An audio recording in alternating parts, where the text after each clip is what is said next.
ফিরছে না অঙ্গনওয়াড়ির হাল। কোথাও শিশু তো কোথাও গর্ভবতীদের পাতে তুলে দেওয়া হচ্ছে কার্যত বিষ। কোথাও অঙ্গনওয়াড়ির অব্যবস্থা নিয়ে মন্ত্রীর কাছে ক্ষোভ দেখালে পড়তে হচ্ছে আবার শাসকের রোষের মুখে। মালদা থেকে পশ্চিম মেদিনীপুর ধরা পড়ল সেই ছবি।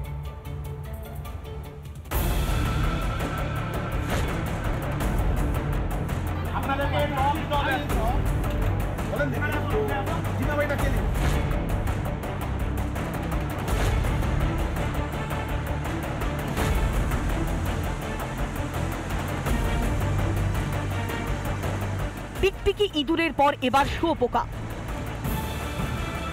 মালদার হরিশ্চন্দ্রপুরের কলমপাড়ায় অঙ্গনওয়াড়ির খাবারে দেখা গেল সেদ্ধ শুয়োপোকা।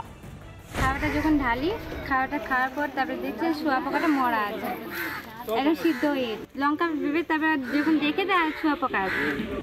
বুঝুন কাণ্ড। শিশু এবং গর্ভবতীদের পুষ্টির জন্য যে খাবার দেয়া হয় সেই খাবারই কিনা ডেকে আনতে পারে মৃত্যু। যারা স্কুল গেছে ওদের অবস্থাটা কি হবে? এগুলো যে খাবার ছোট ছোট বাচ্চাগুলো খাচ্ছে, এদের কি অবস্থা হবে? এর জবাবটা কে দিবে? এর দায় কে নেবে? স্থানীয়দের অভিযোগ, এই অঙ্গনওয়াড়ির দায়িত্বপ্রাপ্ত কর্মী দীর্ঘদিন ধরে খাবারে বেনিয়ম করছেন। এর আগেও পোকা আরশোলা পাওয়া গিয়েছে। অভিযোগের মাঝে এলাকায় বিক্ষোভের মুখে পড়েন সুপারভাইজার।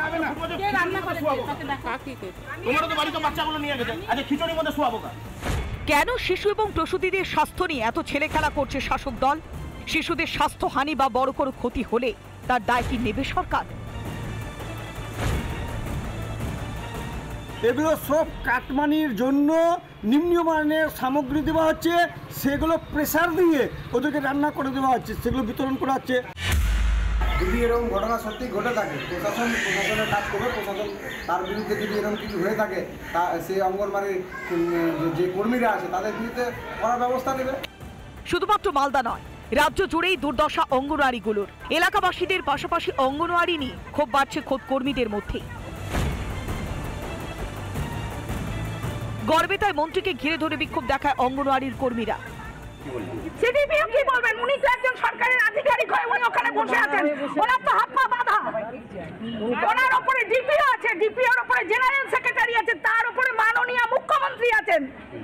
তিনি কি বলছেন আমরা সেটা শুনতে চাই। সিডিপিওর সাথে দেখা করতে গিয়েছিলেন অঙ্গনওয়াড়ি কর্মীরা। ঠিক সেই সময় সেখানে পৌঁছে যান রাজ্যের মন্ত্রী শ্রীকান্ত মাহাতো, এবং তাকে ঘিরে কিন্তু ব্যাপক বিক্ষোভ দেখাতে দেখা যায় অঙ্গনওয়াড়ি কর্মীদের।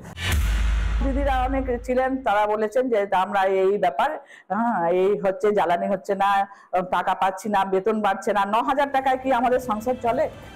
মন্ত্রীকে ঘিরে চলে প্রতিবাদ বিক্ষোভ। দাবি দেওয়া পেশ, তাতেই যেন গায়ে ফোস্কা পড়ছে শাসক দলের।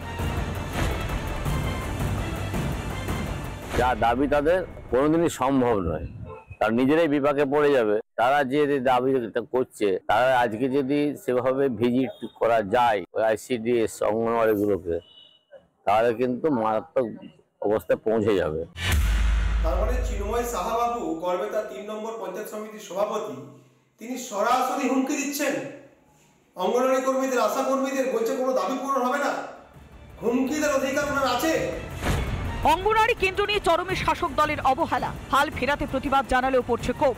কেন প্রতিবাদীদের এত ভয় পাচ্ছে শাসক দল? দীপঙ্কর গোস্বামী এবং সুদীপ্ত দাসের রিপোর্ট, রিপাবলিক বাংলা।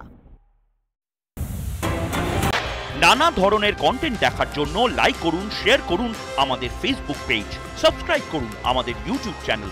পাশাপাশি অন্যান্য ব্রেকিং নিউজের জন্য অবশ্যই চোখ রাখুন রিপাবলিক বাংলায়।